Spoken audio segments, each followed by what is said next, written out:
Okay, welcome back again for part 2 of this video on section 4.3. So let's just graph a couple more examples. Here we have y equals 2/3 to the x. So if we make a similar table,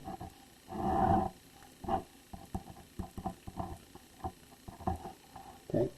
All right, 2/3 to the minus 2 is 1 over 2/3 squared, which will be 1 over 2/3 squared is 4/9, and the reciprocal of 4/9 is 9/4.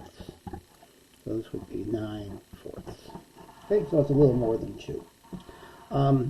2/3 to the minus 1, we can check that's going to be 3/2. Okay, 2/3 to the 0 is 1, 2/3 to the first is 2/3, and 2/3 squared is 4/9. Okay, so if we plot these points, so you'll see that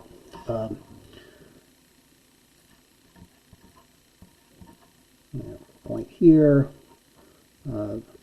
point here, and then here's 1, and then here's 2/3, and 4/9. And it might, at this point, it might look like it's a line, but it's still part of a curve. Still coming down like that. Okay. Y-intercept is still 1. Okay. So in this case, we have something, a graph which is decreasing. Okay. And that's because, if you take bigger powers of 2/3, the bigger the exponent, the smaller this goes down. And that happens whenever you have your bases between 0 and 1. Okay, just like we have here we have a base which is 1/4.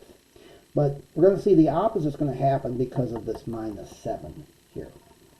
So if we try to plot a few points here for this,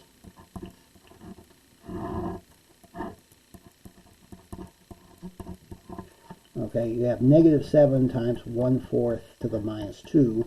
What is that? That's minus 7 times 1 over 1/4 squared.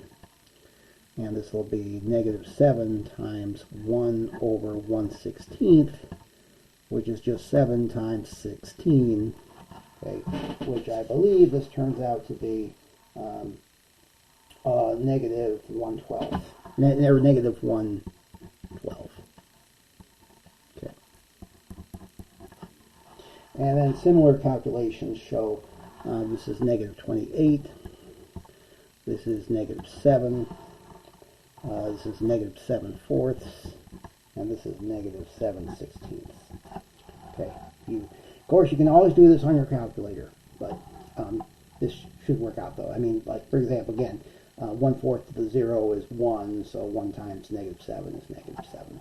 That's how we get this. So once again, the numbers are all negative, and we plot these points.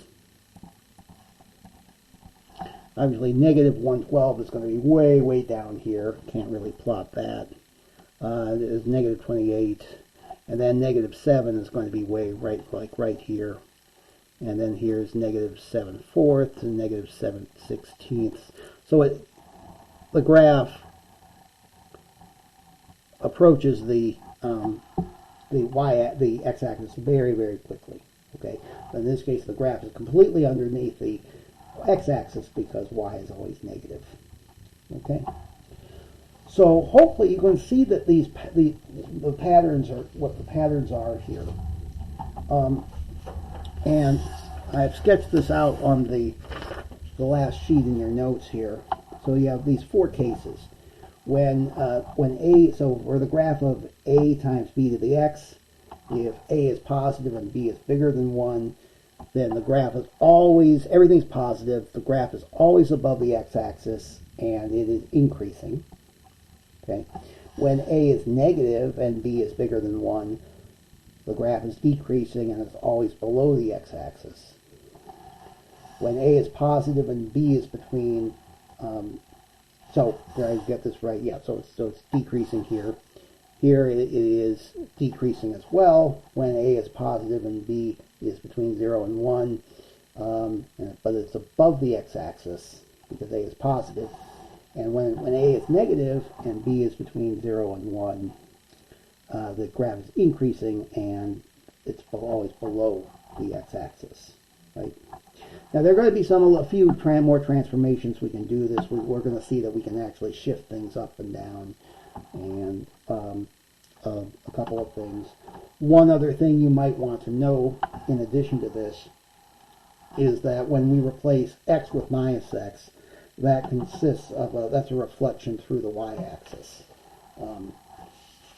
And let me see, we had that in our first two examples. This was because 1/2 to the x can be rewritten as 2 to the minus x. And so basically what we've done is this is the graph of 2 to the x reflected through the y-axis, because we're basically just changing the sign of the x coordinates. So all the points that are over here are now over here, and so on. And then if we stick a minus in front of the whole thing, we're changing the sign of the y value, so that's a reflection through the x-axis. Okay, so just to keep that in mind. Okay, all right, that's all I have. Go ahead and do the homework and do some examples, and I will see you next time.